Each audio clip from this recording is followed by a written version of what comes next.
Captain Zero.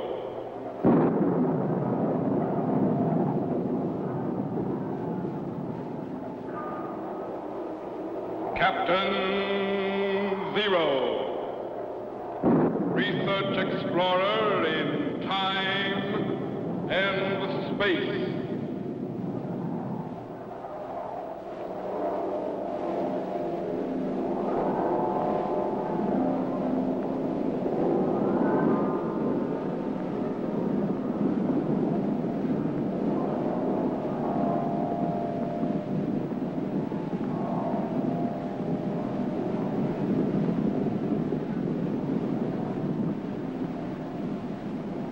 Somewhere, in a remote, uncharted region of the planet called Earth, stands the laboratory of Captain Zero.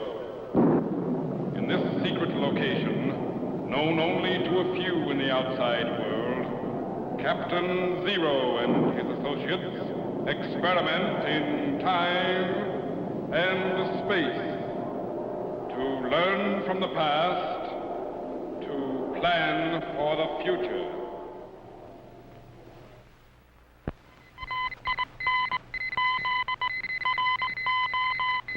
Contact has been established. We now transmit you direct to the laboratory of Captain Zero. Please stand by.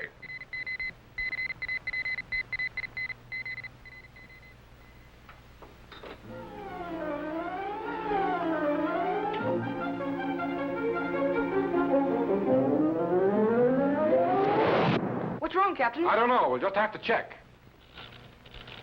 Okay, here, Captain. Good. Man, you suppose that messenger from France will get through to General Washington all right? We'll have the time machine operating again in just a few seconds, Jet. Stand by. Tetro. Yes, sir. Are you ready in the electro chamber? All set, sir. Then stand by to recheck units 5, 6, and 7 in the multiple triode circuit. Right. Ready, Jet? Ready, sir. Okay, Tetro, give me the unit readings. Unit 5, 90.613. Check here. Check. Unit 6, 90.541. Check here. Check. Unit 7, 81.727. Little low, Captain. Bring up unit 7 to 90.9. Right. Check. Good. Now let's see if we can pick up Washington at Valley Forge. Right. What time setting? Same year, 1778. Only move ahead to February the 26th. Yes, sir. Tetro. Yes, sir? Stand by to reactivate the time machine. Right. Electro generators, 8.372.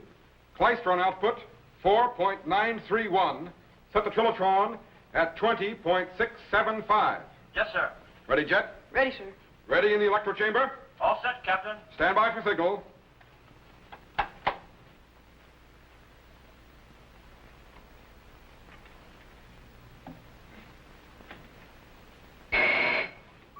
Activate the cycle reactor. Good.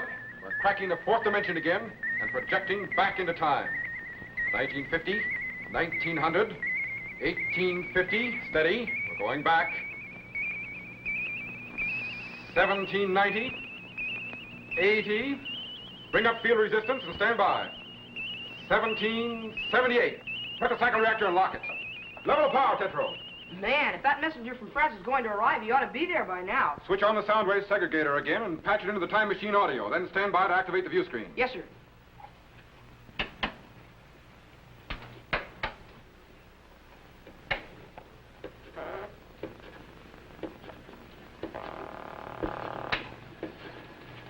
All set, sir.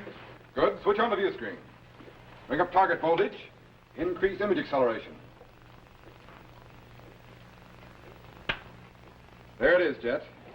Valley Forge in the dead of winter. Golly, didn't they even have shoes? Very few of them did, Jet. How long have they been at Valley Forge, Captain? All winter. And it was one of the coldest in a long time. Why did Washington camp at Valley Forge? Because strategically, it was one of the safest places to be. Washington's problem wasn't so much one of strategy as it was a terrible lack of supplies and the devastated condition of his men.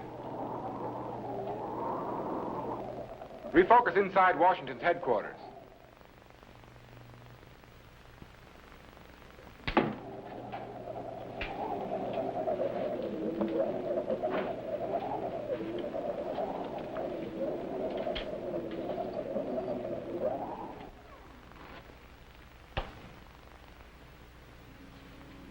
Poor devils. They don't blame you for their plight, sir. Small comfort in that they die just the same. Sit down, gentlemen. Sit down. How many men have we lost this day? 22 dead, 50 desertions. We'll be fortunate indeed to still have an army when spring comes. We might do something about the desertion, sir. How? Punishment? No. How can you punish a man who's slowly dying from hunger and cold? No blankets, no clothes, little food, no medicine, not even straw to raise him off the frozen ground when he sleeps. Why so many men have stayed to suffer such hardships, I'll never know. It's because they believe in you, sir, and what you're fighting for.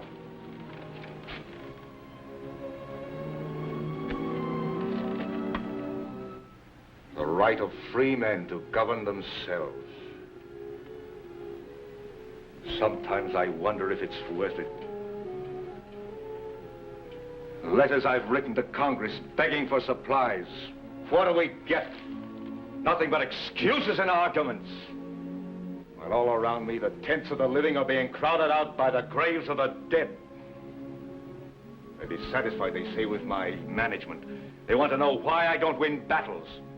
If only I could ram down their gullets some of the garbage we call supper, or show them the bloody trails in the snow of men without shoes. Action they want. By the time those meddling fools are convinced we're dying, those who are able will have staggered home, and the others will be beyond our call.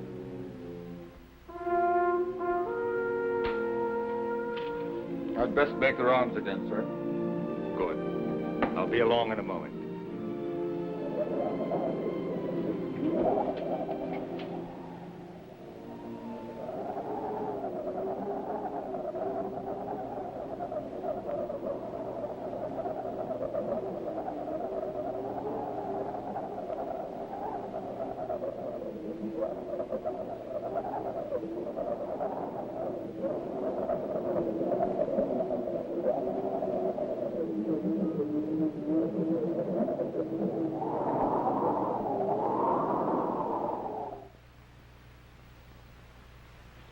If only the news from France would come.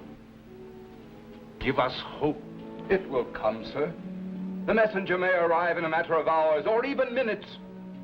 Thank you, Lieutenant. But that's what I've been telling the men for days. General, Sergeant Stevens would like to see you, sir. He says it's very important. Of course. Sergeant?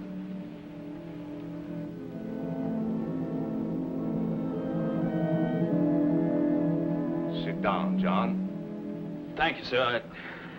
I think I'd rather stand.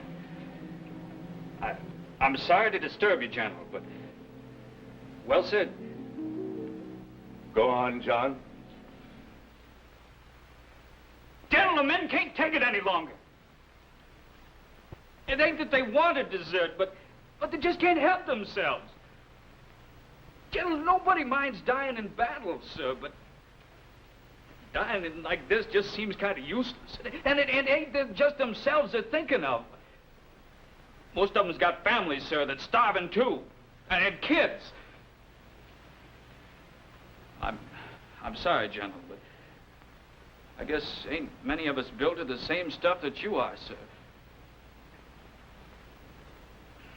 Well, anyways, I've been delegated to tell you, sir, that them that's got homes is going to them come sunup. That is, them that's still able. I hope you understand, sir. It just seems that our cause is hopeless. Good night, sir. I'm sorry, sir. I just got a little bit dizzy. Take them to my quarters. Keep him warm. Yes, sir. Do all you can for him.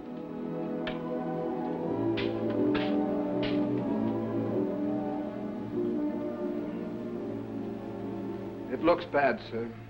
Just a few more hours and over half the army deserts. Not deserts, Lieutenant, just goes home. Only one thing can save us now. The messenger from France with good news. Otherwise, our cause is lost, and the bright flame of freedom dies out. Come along, Lieutenant. I'll try to talk to the men. Yes, sir. Golly, if General Howe knew the condition of Washington's armies, he'd attack right now. He does know, Jet, but he has reasons of his own for not attacking. But what do you suppose could have happened to that messenger with the news from France? I don't know. Refocus to Howe's headquarters in Philadelphia. Maybe we can learn something. Quite a contrast, huh, Jet? Man, I'll say.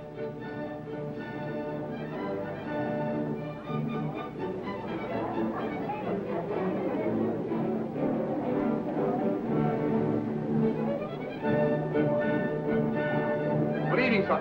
Oh, good evening, Colonel Butler. I'm so glad you could come. Now, there's plenty to eat and drink, so enjoy yourself. Thank you, sir. Well, I must say, your parties rival those of England itself. Thank you. A toast to His Sovereign Majesty, King George. King George. Colonel? Thank you. And now, to life in Philadelphia. Life in Philadelphia.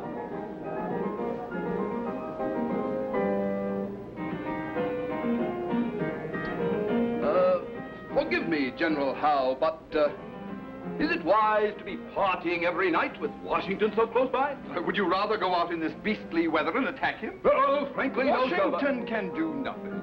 So why should we exert ourselves? A few more weeks, and his men will be little more than skin and bones. Washington himself should know this. Have some more punch and relax. General Howe, sir? Oh, come now, Lieutenant. Surely your business can wait until the morning? But this is rather important, sir. Oh, and what, pray tell, is so important that you should disturb me at such an hour? We've captured a messenger galloping post-haste for Valley Forge. Oh? And what urgent message did he carry that you should interrupt my pleasure? Another argument from this Continental Congress to Washington's plea for supplies. No, sir. Colonel Butler will read it. Yes, sir.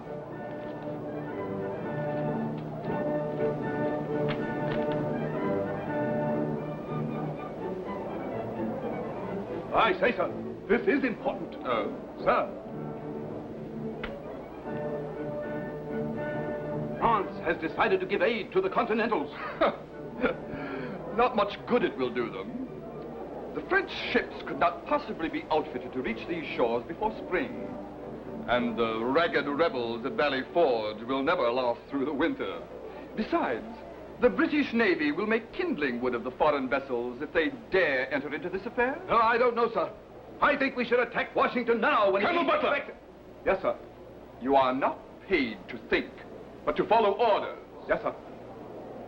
Why should we leave the pleasure of these quarters and suffer the discomforts of this beastly weather to fight a ragtail army that will soon fall apart of its own accord? Besides, Washington may still have a few able-bodied men. They might put up a stiff battle, fighting for freedom, you know, and all that sort of rot. But a few more weeks of this freezing weather, and they'll all come crawling out of the hills begging to surrender. Forgive me, sir. But if they should receive word that France has agreed... They'll not receive word, Lieutenant. Detain the messenger in the barn until we transfer him to prison. Place him under guard. I shall take charge of this paper myself. Washington will not hear this news until it is far too late. Don't worry. We'll bag the old fox. Carry on. Yes, sir. And Lieutenant, Yes, sir? close the door quickly behind you. The night air is very cold. Yes, sir. Come, Colonel. There are more pleasant matters to attend to. Yes, sir.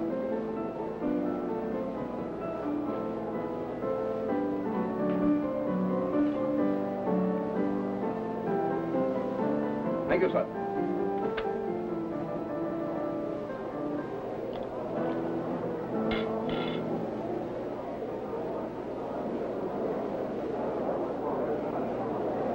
Shall we join the ladies? Righto. Captain, that's the message General Washington is waiting for. If he doesn't receive it within the hour... I know. Stand by to activate the materialization chamber. I'm going to Howe's headquarters and pick up that message. But... Then I'm going to release the messenger in the barn. But, Captain... Keep track of me on the view screen. Yes, sir, but, Captain... Okay, Jet, throw the switch. Suppose something goes wrong with the time machine again. Throw the switch, Jet. Yes, sir. There he goes. He's gone.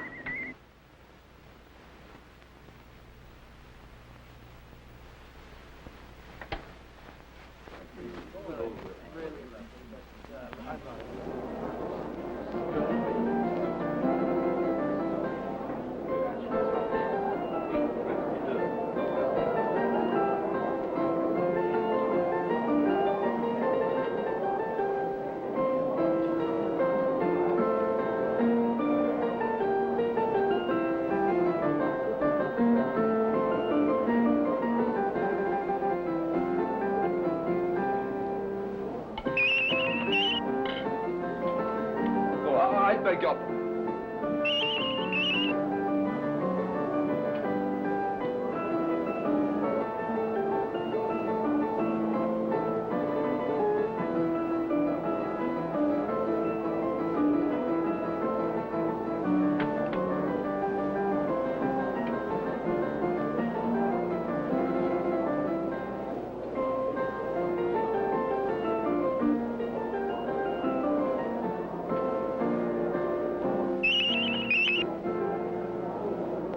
Butler? Yes, sir. Did you see anything of that paper? Why, certainly, sir. It's right... What? That's strange.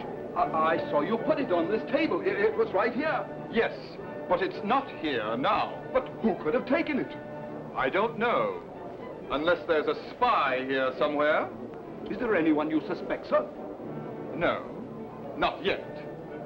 But we'll find him. Right-o! I beg your...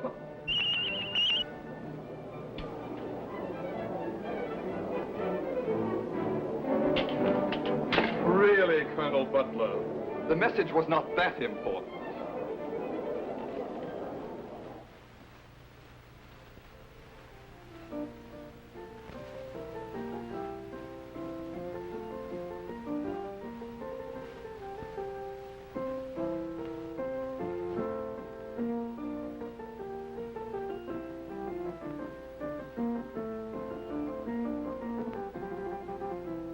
Everyone having a good time in the house, and we have to stand guard over this rebel messenger. Better to shoot him and get back to the party. Orders is orders. Right. But I'm getting hungry. Besides, it's getting cold out here. You can stand guard inside the barn if you think it'll keep you any warmer. You mean with all the smell of them horses? No, thanks. But I'll expect a bonus for this. It won't be long now. They'll be cutting that rebel off to prison. The sooner the better. What kind of a message was that colonial carrying, anyway? Something about aid from France. But I hear Washington's outfit won't last long enough to take aid from anybody. Those stupid fools. Why don't they surrender and have done with it? What's all this talk about representation and democracy? I suppose King George ain't good enough for them. Then we'll jolly well show him that he is. Oh, who goes that? Just say anything? No. You don't suppose somebody'd try to release a prisoner? They wouldn't dare. Probably just a rat or a ground squirrel. Maybe I better take a look inside. Go ahead if you like. I'm staying right here by this fire. So am I.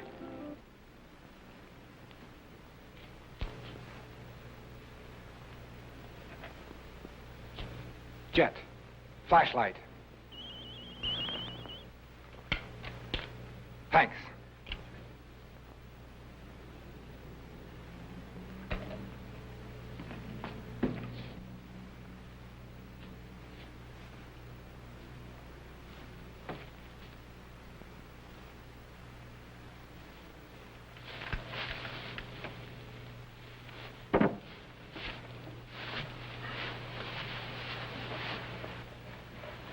Quiet now, don't make a sound. The guards are right outside the door. But who are you? There's no time for explanations. You've got to get to Washington at once. Now, what did they do with your horse? He's in the next barn. Good. Now, listen. Here's the message they took away from you. I'll go out first and get rid of the guards. The instant they're gone, you dash out, jump on your horse, and ride like the wind for Valley Forge. Got that? Well, yes. Okay, let's go.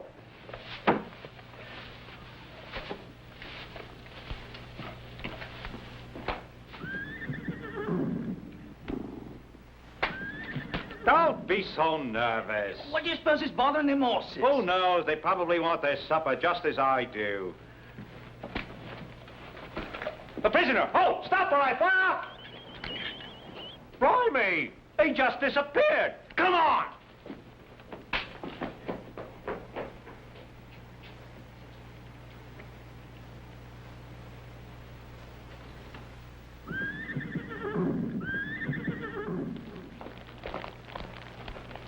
But what happened to him? I don't know. He just vanished. That's all. Just plain vanished. Better sound the alarm. He's got to be around here somewhere. Right. But that didn't look like a rebel uniform. Spark gaps are closing. He's transforming from electrical impulses and beginning to materialize. He's coming in. He's in. Good work, Chet. Now, let's make sure the messenger gets away. Stand by. I'll see if I can pick him up. Yes, sir.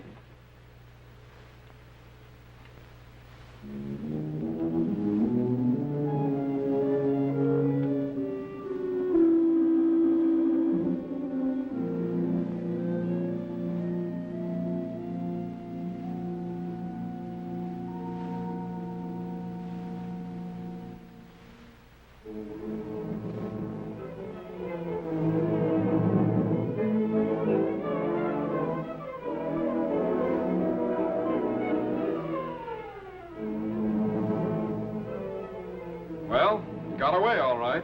But will he reach Valley Forge in time to prevent the desertions? Stand by to move the time machine ahead. Up cycle reactor. Good. Cut reactor and lock it. Now refocus to Washington's headquarters.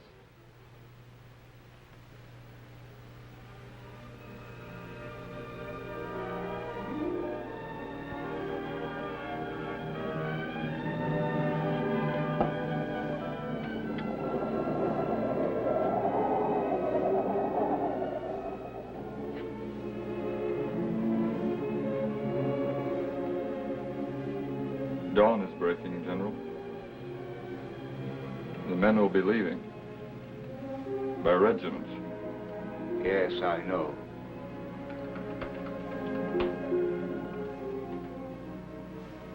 Oh, who goes that? Urgent message, sir, from France. May the news be good.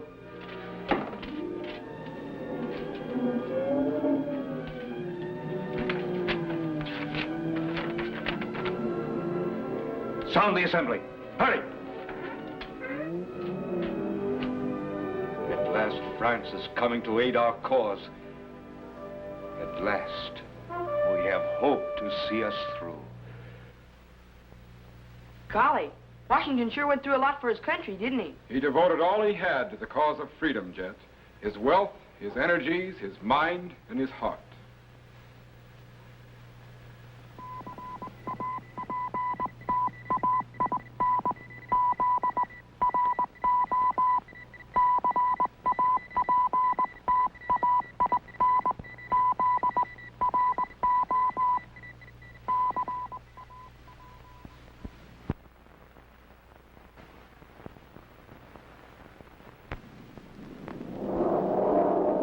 Be sure to be standing by when we again transmit you to this remote location on the planet Earth, where Captain Zero and his associates will conduct another experiment in time and space.